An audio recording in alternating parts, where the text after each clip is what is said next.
And now to conclude, I talk about the historical. Now let's talk about the economical, because the society has been completely upside down, because you have kingdoms that fell apart. You have leaders that have been eliminated physically in front of the people, or who have been deported, isolated from the people, and who die isolated. You have corruption starting. You have, yeah, greed was already there. You have to be corrupted. But then you have a society that has completely shift, okay? Because when slavery, when money comes, some people are not, society has been completely changed. Okay, you have people have completely changed. You cannot speak your language, and also religious, psychologically, mentally. I just want to. This is another thing. During the time of colonization, they were forbidding African people to practice to do their ritual, their traditional rituals of spirituality. No, it was forbidden. And usually they will come and see what are you doing there. They will come and see, because they knew that if if people are still enrooted in their culture, spirituality, they can be strong. Okay, this is thing that I know about talk to me, and that I also read. Now, economical aspect, we have a currency that they create for us. They say you cannot do any currency. We're gonna do it. Don't worry, we handle it for you, because you cannot create currency. So they create a currency that they call CFA, a very weak currency, a very evil currency that we can do nothing. Okay, they make money on our currency, on our own natural resources. And by the way, economically spoken and geographically, okay, the geographic impact, everything that our soil has contained belongs to them. Meaning that if, for example, not if, for example, my country, we are oil producer, manganese producer, uranium producer. Before exploring that and making money on that, you have to ask permission to France first, the politician, and they have to decide what to do and how to do it. We have nothing. In my country, for example, in my capital city, there is a big part of the city that belongs to France today. We're still renting, the front sea belong to France. There are parts in my country that we have to pay. We also pay slavery and colonial taxes. We pay to France. We give them money because they came to colonize. Because when they came to colonize, we were so monkeys, we were so white that they need to help us, and they came to help. They were like, this is desperate. We have to help them. So it was a debt, and then we have to pay for that. We have to pay. Give the tax. It's a debt. Okay, so you now see that when you see that when someone said that slavery is less was more evil than colonization, you understand that this statement doesn't stand, because everything I'm talking is still relevant today. We have our passport. We are independent countries. We are French speakers, but to go to France, it's hell. What are the arrangements? We don't know exactly how it works. I'm not judging. I'm just saying the fact. So now talking about the book I want to introduce quickly here, because it's the same kind of thing here. It's a book of an African author from Cameroon. And the book is The Old Man and the Needle. I just translated. I don't know. I think they have to have the English version of this book, Le Vieux Nègre et la Médaille, because Cameroon is French and English countries, so they speak two languages, even though they were originally colonized by the German, I think. But Later on, it was the French who took control, and another part was English. So I think they might have the English version as well, the Old Man and the Middle. It's interesting to read this book because it's about colonization. For those who have no idea, it even lie. It's not really rude, way rude on that to be.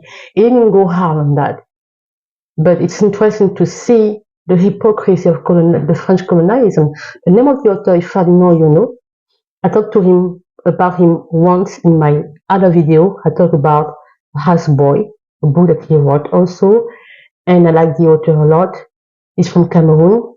The book is The Old Man. I try to really resume it, summarize it very fast because there's too much video made, too many video made already. He sent his sons, I don't know, two or three sons, I think, to the war, to the World War, to serve France. Okay, he was the kind of colonized who were, because you have two types of colonized: those who were very rebellious, who will dislike the colonial power, and those who are admiring. You always have people who admire the oppressor. You have always people who admire the oppressor. So he was in admiration of them. He liked them a lot. And for that reason, he proudly say in his little village that I sent my son to the war. And people in the village was looking at him like, wow, that is sad. You send all of your descendant, how we say like that, because he sent all his sons to the war, not even one left. And for us African, how important it is to follow the bloodline, to follow the how do you say that, the genealogy tree, and to keep going, to keep the line. It was very shocking that someone was about to give up everything for colonial power, who didn't even care about him, who didn't even know about him, and he sent them. So years later, I think the war was over, and then his son never came back because they were dead at the war, in the battlefield. So people were very sad for him still, but his wife was very not happy about that because she was not happy about the fact that he was bragging about the fact that he sent his son to the war when she wasn't okay with it. And honestly, it was very sad. But then he was still proud of saying that. And people, his neighbors, were like very sad for you because at least some of them kept one or two child with them, or two children with them.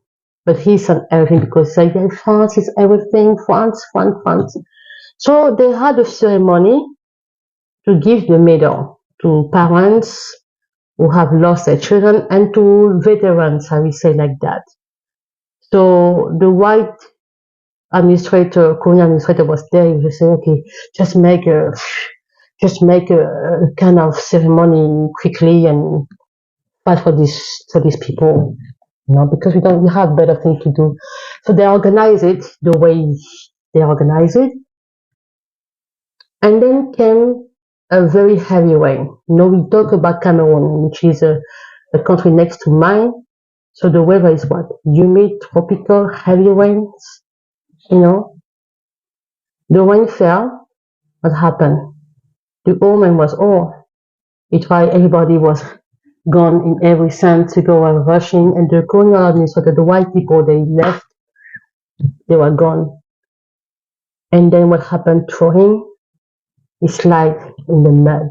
Because when he went like that in our place, this part of the Africa, the mud is serious. He slid in it. And when he stood up, the medals of his children, of his sons, disappeared. Fell somewhere. He tried to look in the mud. Where are the mud? Where are the medal? Where are the medal? This represent my son. That's only what I have left. The medal was gone. And then he realized that. Look around. The colonials were gone. Everybody was gone. He had nobody to help him, not even a child. He lost everything, and he realized that this is the truth, this is the situation. The admiration of the colonizer was just, you know, and yet you have people in our history, yeah, leaders who are very admirer of the colonial power in Africa. And they made so many decisions and treaties and important laws that have forever the continent. Yet they do say it's true that they couldn't have any other choice because it was done on purpose, but you know. So that was the book. So thank you for watching, and I will see you in the next video. I think tomorrow, I hope. Have a nice day.